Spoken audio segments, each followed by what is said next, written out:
సినిమాలు యాత్ర అండి, యాత్ర 2 మంచి role. Mahi V Raghav director, wonderful director.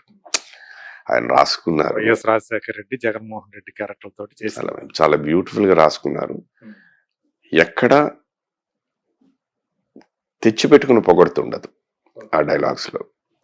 దీంట్లోనే నా వర్క్ అయిపోయింది. వాళ్ళది ఇంకా ఐ థింక్ అసెంబ్లీ ఎపిసోడ్ ఏదో ఉంది. మీరు ఏ పాత్ర చేశారు దాంట్లో 4-5 క్యారెక్టర్స్ మిక్స్ చేసి ఒక క్యారెక్టర్ కింద చేశారండి. సో ఇది పలానా అని మనం చెప్పలేం. he was a person who was very close to Rajshekar Reddy garu, and at the same time connected with the central. అలా 4-5 పాత్రలు నాకు వాడు రాసిన డైలాగులు అవన్నీ నేను చెప్తున్నప్పుడు నాకు తెలియకుండా నాకు చాలా ఐ ఫెల్ట్ వెరీ హ్యాపీ. అంటే ఒక మినిస్టరా అట్లాంటిది? మినిస్టర్ అని కాదు, ఈ వాడి పోర్ట్ఫోలియో ఏమీ లేదు. Is not no portfolio. Who was very close to Rajasekhara Reddy garu, and a link between the state government and the Ramachandra Rao గారి క్యారెక్టర్ ఉన్నాయండి. చాలా మిక్స్డ్ అండి, చెప్పాను కదా, ఇది ఒకటేని కాదు, దేర్ ఆర్ 3-4 క్యారెక్టర్స్ మిక్స్ చేసి ఒక క్యారెక్టర్. అయితే మీరు మమ్ముట్టి గారితో ఎక్కువ ఉంటాయి అన్నమాట. మమ్ముట్టి గారు లేరు ఈ సినిమాలో, ఎందుకంటే ఇది రాజశేఖర రెడ్డి గారు చనిపోయిన తర్వాత. It starts with the death of Rajasekhara Reddy గారు టిల్ జగన్ గారు స్వేరింగ్ ఇన్. అదనమాట ఆ యాత్ర. జీవా గారు చేస్తున్నారు, జీవా గారు. సో ఆ యాత్ర చూపిస్తున్నారు. రియల్లీ నేను బాగా ఎంజాయ్ చేశాను వారితో వర్క్ చేయడం. నెక్స్ట్ సినిమా నేను చేస్తున్నది కొత్తగా కమిట్ అయింది చిరంజీవి గారి సినిమా, యువి క్రియేషన్స్ వారి వశిష్ఠ గారి డైరెక్షన్ లో. తర్వాత ఆల్రెడీ కమిటెడ్ సినిమా చేస్తున్న సినిమా రామ్ చరణ్ గారిది, శంకర్ గారి డైరెక్షన్, దిల్ రాజు గారు ప్రొడ్యూసర్. That is there. అది మైసూర్ వెళ్ళాలి ఇప్పుడు. ఈలోగా మధ్యలో చిన్న సినిమాలు చాలా చేశాను. ఇంకో cinema which I have committed and almost నా క్యారెక్టర్ అయిపోయింది అనుకుంటాను షూటింగ్, ఈజ్ ఓజీ, సుజిత్ గారు, పవన్ కళ్యాణ్, దానయ్య గారి సినిమా. దాంట్లో కూడా ఒక మేజర్ రోల్. చెప్పుకోవడానికి మేజర్ రోల్స్ విల్ బి యాత్ర, OG, prominence. Next Ram Charan గారిది మన గేమ్ చేంజర్. ప్రామినెంట్ గా అంటే సినిమా అంతట్లో దగ్గర ఒక 6-7 సీన్ లో కనిపించే పాత్ర. మిగతావన్నీ 1 day work, half day work, nice. ఒక సీను 2 సీన్లు ఉండేది అనమాట. రామ్ చరణ్ గారితో ఇదేనా ఫస్ట్ టైం? ఫస్ట్ అండి, మై ఫస్ట్. ఏమనిపించింది మీకు? నేను వారితో ఇంకా కాంబినేషన్ చేయలేదు, నేను రాలేదు ఇప్పుడు దాకా. మోస్ట్ ప్రాబబ్లీ నేను ఇప్పుడు మైసూర్ షెడ్యూల్ తో వారు కాంబినేషన్ చేయబోతున్నాను మొత్తానికి అయితే ఉంది అనుకుంటున్నాను. అక్కడికి వెళ్తే కానీ నాకు తెలియదు. ఈ షెడ్యూల్లో 5 రోజులు అన్నారండి. దీని తర్వాత there is another schedule in Vizag. Most probably దాంట్లో అయితే అది అయిపోతే I think my work will be over. లేదు మరి ఇక్కడ ఈ 5 రోజులతోనే అయిపోతుందో నాకు తెలియదు, వెళ్తే కానీ నాకు తెలియదు. మీరు ఆల్రెడీ చేసిన సినిమాలు మీరు చూస్తుంటారా? చూస్తాను, డబ్బింగ్ అప్పుడేనండి. ఇప్పుడు భగవంత్ కేసరి ఉంది, చాలా చిన్న పాత్ర, ఒకటే లేదు ఒకే ఒక సీన్, ఒకే ఒక రోజు షూటింగ్. ఒకే ఒక వాళ్ళు ముందు ఆయన మేనేజర్ గారు మాట్లాడినప్పుడు ఏదో 10 రోజులు క్యారెక్టర్ అండి అన్నారు, ఏదో మాట్లాడుకున్నది అయిపోయిన తర్వాత సీన్ చూసిన తర్వాత ఇదే లేదండి ఒక రోజు క్యారెక్టరే అన్నారు. సరే ఓకే రైట్. ఇప్పుడు ఎలా అనిపిస్తుంది ఇప్పుడు ఇండస్ట్రీ చూస్తుంటే? అప్పటి నుంచి చూస్తూ వస్తున్నారు కదా, చెన్నైలో ఉన్నప్పుడు. ఇవాళ ఉన్న పిల్లలకి ఆపర్చునిటీస్ ఎక్కువ అండి. అది నిజంగా వండర్ఫుల్ ప్లాట్ఫామ్స్ వచ్చేసాయి, అండ్ సక్సెస్ రేట్ కూడా అలాగే వచ్చేస్తుంది. ఇప్పుడు నేను స్టార్ట్ చేసినప్పుడు శుభలేఖన సినిమా అయినా కుర్రాడు ఎవడో బాగా చేశాడు అని ఉన్నా కూడా విశ్వనాథ్ గారి సినిమా ఆయన డైరెక్షన్లో కానీ. సో నేను సుధాకర్ అనే వ్యక్తి యాక్ట్ చేయగలుగుతాడని ప్రూవ్ చేసుకోవడానికి 4 సినిమాలు కావాలి. 5వ సినిమా నుంచి okay is a good actor, ఎవరి దగ్గరైనా రాణించగలుగుతాడు, ఎవరి డైరెక్షన్ అన్నది వచ్చింది. ఇవాళ అలా కాదు, మీకు అలా హిట్ కొట్టారా అయిపోయింది, మారిపోయింది. So that way they are very lucky. 2, ఆ రోజుల్లోని ఒక హీరో అంటే కొలబద్దు ఉండేది. ఒక హీరోయిన్ అంటే ఇలా ఉండాలి, హీరో అంటే ఇలా ఉండాలి, విలన్ అంటే ఇలా ఉండాలి, క్యారెక్టర్ యాక్టర్ అంటే కమేడియన్ అంటే.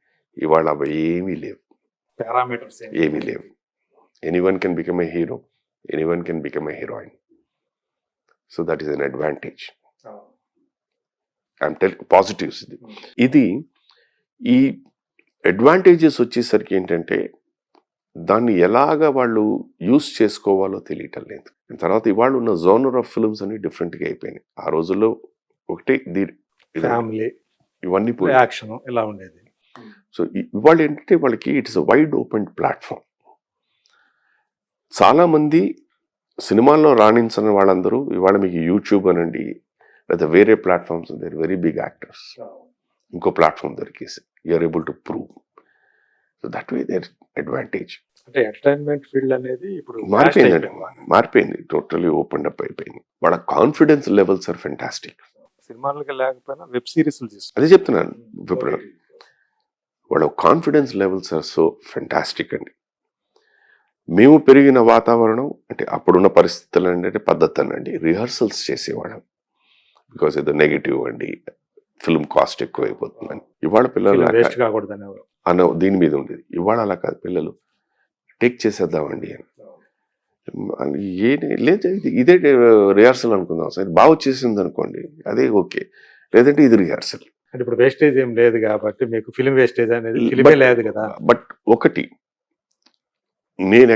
నేను కూర్చుని వాళ్ళతోని ఒక చిన్న డిఫరెన్స్ అన్నది ఫీల్ అవుతానంటే, మీరు రిహర్సల్స్ అన్నది చేసేటప్పుడు అంటే మీ ఎనర్జీ లెవెల్స్ లో పెట్టుకుని చేస్తారు. ఒక ఇన్ని రిహార్సల్ చేసి రైట్ టేక్ అనేసరికి ఎనర్జీ లెవెల్ని మీరు ఇక్కడ తీసుకెళ్తారు ఫర్ అ టేక్. బట్ మీరు ఇక్కడ డిజిటలైజ్ వచ్చిన తర్వాత ప్రతి టేక్కి ఈ లెవెల్లో చేయాలంటే ఒక 5-6 టేక్లు అయ్యేసరికి ఇది పడిపోతుంటుంది. ఎనర్జీ లెవెల్స్ పడిపోతుంది. సో ఫైనల్గా మీకు ఏదైనా ఒక టేక్ ఓకే అనుకుని ఏదైనా సరే సార్ ఆ ఫస్ట్ టేక్లో ఉన్న ఎనర్జీ లేదండి, ఎలా ఉంటుంది? You're exhausted. అది నేను చెప్తూ ఉంటాను. ఓకే, దాన్ని మనం అనుకున్నదే మామూలుగా అనుకుందాం, రఫ్గా అనుకుందాం, నడుకుతున్నారా ఇది చేసి ఇది ఒకసారి మీరు ఇలా అంటారు, ఏ డైలాగ్ ఎక్కడ అంటున్నారో కొన్ని. ఎందుకంటే ఇప్పుడు ఇవాళ ఉన్న వాళ్ళు ఎవరు ఓపెన్గా మాట్లాడరు. నేను అక్కడెక్కడో ఉంటాను, నాకు ఏం వినిపిస్తుంది, ఏం డైలాగ్ చెప్తాడో తెలియదు, ఏమంటే డబ్బింగ్ అంటారు. డబ్బింగ్ లో చూసుకున్నాం. సో ఇప్పుడు కొంతమంది ఇప్పుడు నార్త్ నుంచి వచ్చేవాళ్ళు కదలటమే తప్ప. ఇప్పుడు దానికి ఏంటంటే ఇప్పుడు నేను ఒక ఆర్గ్యుమెంట్ సీన్ జరుగుతుంది అంటే ఆర్గ్యుమెంట్లో ఎలా ఉంటుందండి, ఆ పిచ్ ఆఫ్ ది వాయిస్ అలా ఉంటుంది. ఉంటేనే అది అంటే మీరు సమాధానం చెప్పండి, ఏమొస్తుంది మీకు సమాధానం? అసలు నువ్వేం చెప్పే తెలియాలి కదా నాకు. ఇంతే వాళ్ళు అంటే నేను చెప్పేసాను కదా, కళల్లో చూపించాను కదా సార్, ఏను అనేది అదే ఏను అనేది అన్నదాన్ని, దానికి ఎంత డిఫరెన్స్ ఉంది? ఇలా ఉంటుంది అన్నమాట.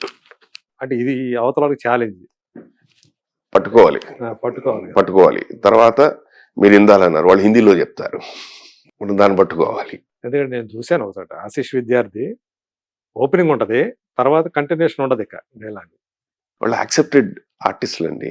See what ever it is, మనం ఫస్ట్ మాట్లాడుకున్నది సక్సెస్ అంటే చేసుకున్నారు, వెళ్ళిపోతుంది అంతే. ఇప్పుడు ఎంత మనం ఇప్పుడు మీరు ఇలా మాట్లాడిన బట్టి వాళ్ళు చేస్తూనే ఉన్నారు కదా, వాళ్ళని పిలుస్తూనే ఉన్నారు కదా, వాళ్ళు ఎంకరేజ్ చేస్తూనే ఉన్నారు కదా. అన్ని డిఫెక్ట్స్ ఉన్నా కూడా still you're accepting. Industry is accepting, directors are accepting, producers are accepting, audience are accept. అంటే మీరు కొన్ని చూస్తున్నప్పుడు కొంతమంది యాక్టర్స్ ని కొన్ని సినిమాలు చూస్తున్నప్పుడు వేరే భాషల్లో నాకు అనిపిస్తుంది లేదు, నాకు అనిపిస్తుంది అంటే ఈ క్యారెక్టర్ కూడా నేను పనికిరానా అనే భావన వచ్చిందండి పలు సందర్భాల్లో. అందుకే మీరు నమ్మండి నేను సినిమాలు చూడను, లోపల పెయిన్ ఉంటుంది. ఆ పెయిన్ ఏమిటి అని నాకే తెలుసు. అది లోపల నన్ను ఎంత దహించేస్తుందని నాకు తెలుసు. అందుకే నేను చూడను.